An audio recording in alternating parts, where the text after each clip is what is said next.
If you're a fan of softball, then you are going to love the Fastpitch TV show sponsored by Easton Sports. Now the man that knows more about softball than anyone on the planet, your host, Gary Leland.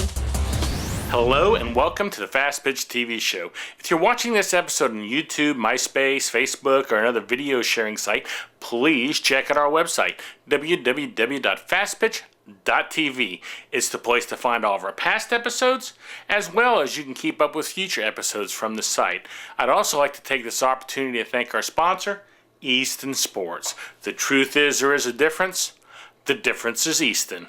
Please visit their website at eastonsoftball.com. Now, for you regular viewers, you know I went to the College World Series, the Women's College World Series, last week or week before last in Oklahoma City. While I was there, I met and got to know Erin Getlicker. Now, Erin was an assistant coach for the MPF Washington Glory, and she wanted to try her hand at interviewing guests for the show. I, personally, thought that was a great idea. Now, last week, you got to see Erin interview Michelle Smith, and I think she did a great job. Now, Erin this week is interviewing Hall of Famer and former Northwestern head coach, Sharon Drysdale. So let's take a look at Erin and watch the interview. Sharon, take us back to your youth, when you first started playing, and how you got into sports in general and into softball.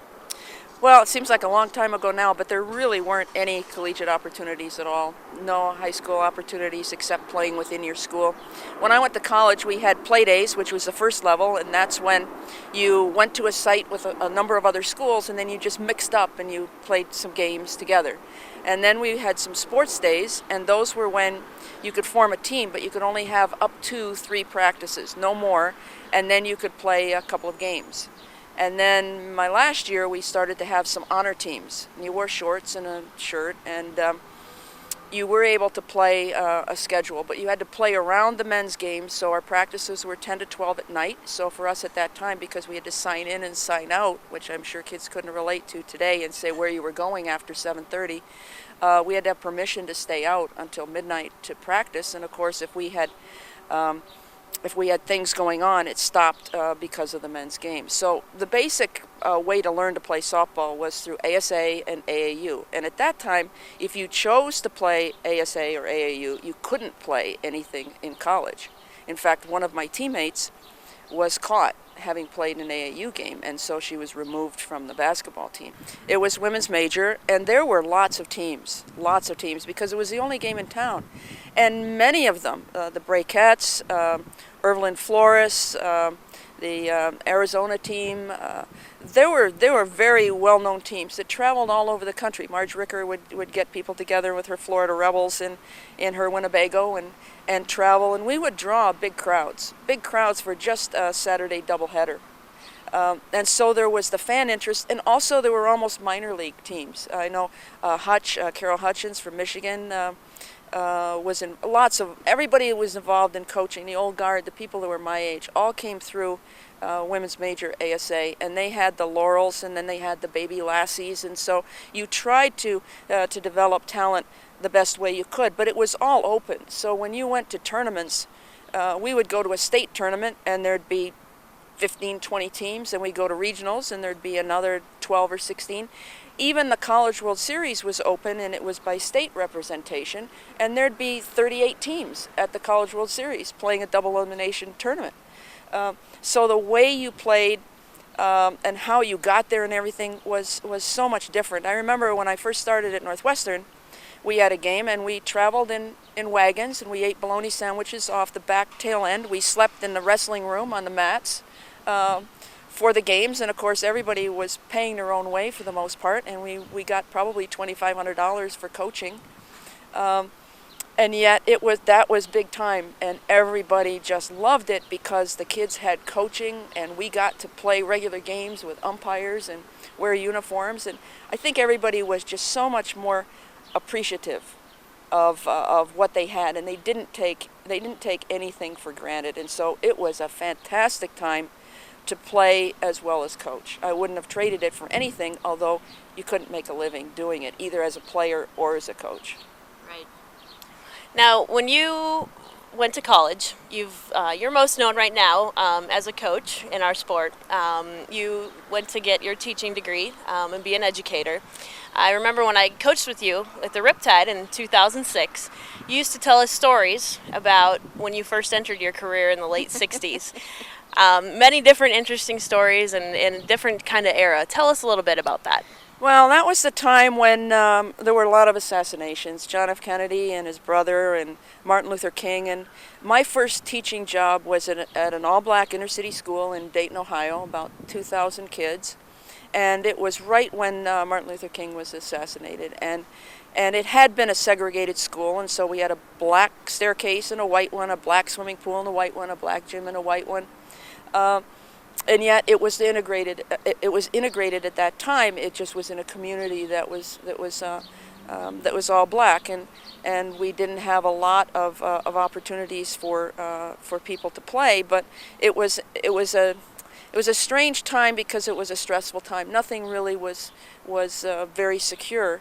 But things went on as they normally do, and athletics have always been a big part of life. But my first coaching was basketball. I didn't want to coach softball because I enjoyed it so much. I didn't want anything to interfere with my playing, so I coached everything else, and I got into softball very, very late. And everybody has a different story then, but everybody was a multi-sport athlete for the most part, and we all coached many sports. When I went to University of Kansas, I coached basketball, field hockey, and softball. And I remember a four-sport athlete, Debbie Loudermilk, at Kansas, and so we're talking D1, and she played in 4 and went to nationals in 3 of them. So it's hard to compare the eras, and it's hard to compare the starts, but at that time, nobody gave us anything. Title IX came in the late 70s, about 1979, and I remember asking an athletic director for money, and he said, you know, I've only got so big a pie, and all the pieces have been handed out, and I'd love to give you something, but I don't have anything. And we were asking for $20,000. And he said, I'm sorry, he wouldn't give us anything. And I think that probably was the key, because if they had given us anything, we probably would have been so thankful for this little bit and gone on our merry way. But when they wouldn't give us anything, it meant that you had to fight, or you wouldn't play. And so that banded everybody together in a common cause with people willing to give up a lot. Kids, I know one player gave up her senior year in college of play, and you only get 4, and coaches gave up their careers. Athletic directors or women that were involved in the program lost their jobs, and so you were around really good people paying very heavy prices for what they believed in to set the stage for now, where you can get 6-figure salaries, which is incredible to me. But there's a price that goes along with that too, and there's a lot of innocence lost, and so it's a trade-off. Your college coaching career is mostly defined for your time at Northwestern University. Now there is a field named after you, and your assistant coach, Kate Drohan, is now the head coach and having success. Tell us, it must feel great to know that you've left a good mark there, and there's success continuing from what you've done. Well, I really appreciate the field issue. I don't know that I understood it really at the time, but I thought as I didn't die and I didn't give them any money, I must have accomplished something. So I'm proud of that. But I'm most proud of Kate. She's done such an excellent job there and carried on the tradition. And Northwestern is a tough place to be because it is an academic institution, truly. And you have to be a student athlete, and so I think you have less to work with, but you gain so much more. And I've always it'll always have a special place in my heart. But the University of Kansas was great too from that era, and I've been fortunate in that I've been pretty successful wherever I've been because I've had good kids that buy in, and that's the whole name of the game. It's playing and being out on the field, and even being at the College World Series yesterday. I just almost wish that I could do it over again because it feels so great to be out there and to be able to compete, and now to be able to do it with guys at the field and not just your mother encouraging and having TV. It's just it's tremendous to get that reinforcement for what you're doing, and I feel like I kind of I missed it from the outside in terms of the numbers of external support, but I think I had so much more from the inside with the sharing and the bond of being around people that were doing something special. You talked a lot about the progression of our sport and many of the older players and legendary players that have helped us to get to where we're at today. Many of you are at that age now where you're retiring, and it's time to pass it on to younger coaches and softball players. For people like myself and others like me, what are the things that you can tell us and advice you can give us to help continue to keep our sport going in a good direction, as well as remember the history and what you guys have done for us to get us where we're at? I think it's always a challenge to recognize that things aren't always the way they are now and to understand the sacrifices. That's a very difficult thing. I think that takes a lot of maturity and some wisdom, and it's hard to look back. Everybody wants to look forward, but my saying has always been to play with pride, principles, and love, and I think if everybody did that, it would remain a great game. But you have to care, you have to compete, you have to connect, and you have to recognize that the pressures are so much greater today, and they challenge your character on a daily basis to do the right thing, to make the right decisions for everybody. And it's tough when you're working with starting out with teenagers most of the time for your entire career, because they don't always have the understanding or the coping mechanisms, and they're put on a big stage. So I think you always have to remember, another one of my sayings is there are no good kids, there are no bad kids, there's just kids that deal with difficult situations, and sometimes they do well with them and sometimes they don't. And I think coaches are the same way.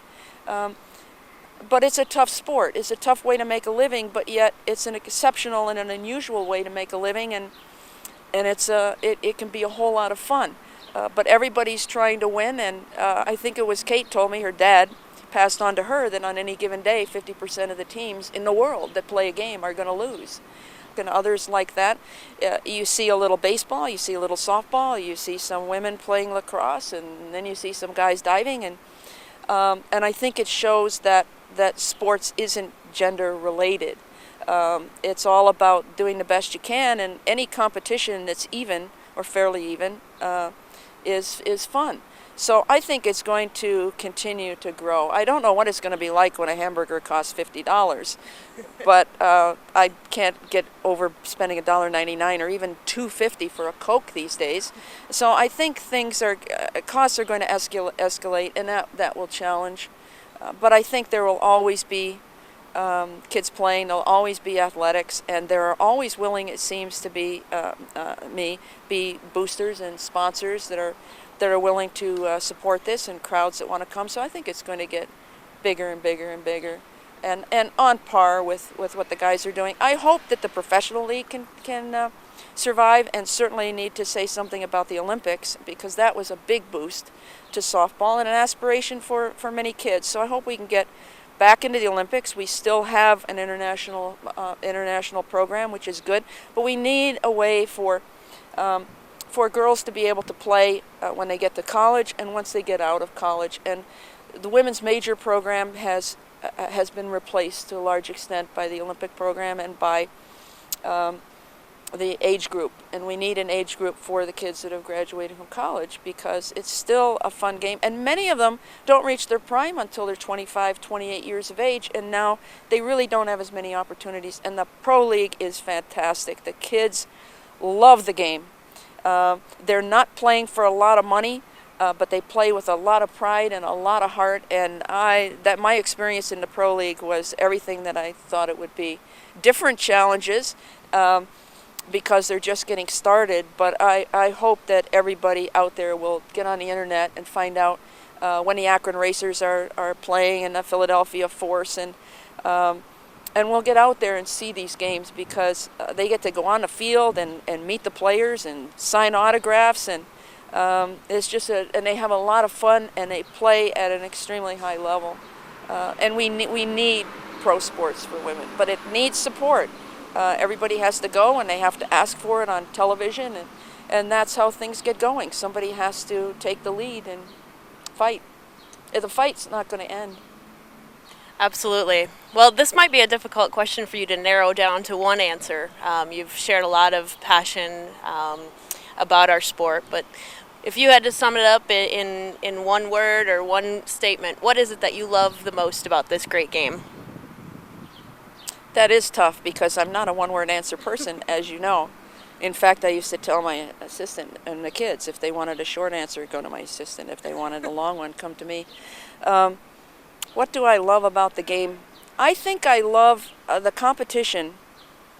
It's the look of the field and the game and the players and the national anthem and the coaches and the competition that brings everybody together for something that's really important to everybody. And to me it's a family, and it's a culture, it's a way of life that gets in your blood, and I love that.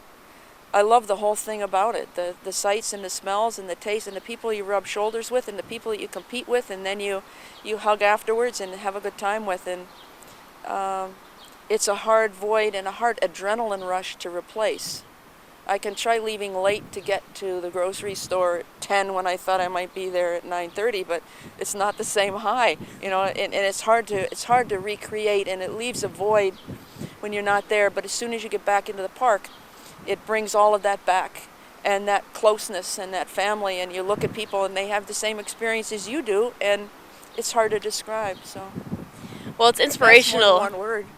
Absolutely. You can pick out any one you want. Well, it's inspiring just sitting here and listening to you and feeling the energy, your passion, all that you've done for us. And I can thank you personally as a young person in our sport for all that you've done, and we appreciate the road that you've paved for us and what you continue to pave for us. And there's really no way, as you mentioned earlier, to describe what has gone on and how we've gotten to where we're at and how we can absolutely appreciate it all together. But we thank you a lot for what you've done. Well, thank you. It's been a great ride, and I hope it continues. I'd like to get back out there. Well, thank you very much for this interview today, Sharon, and it's time to get back out to the park now. From Oklahoma City and the 2009 College World Series, back to you, Gary. I hope you enjoyed the interview, and I want to thank Sharon for taking the time to give us the interview.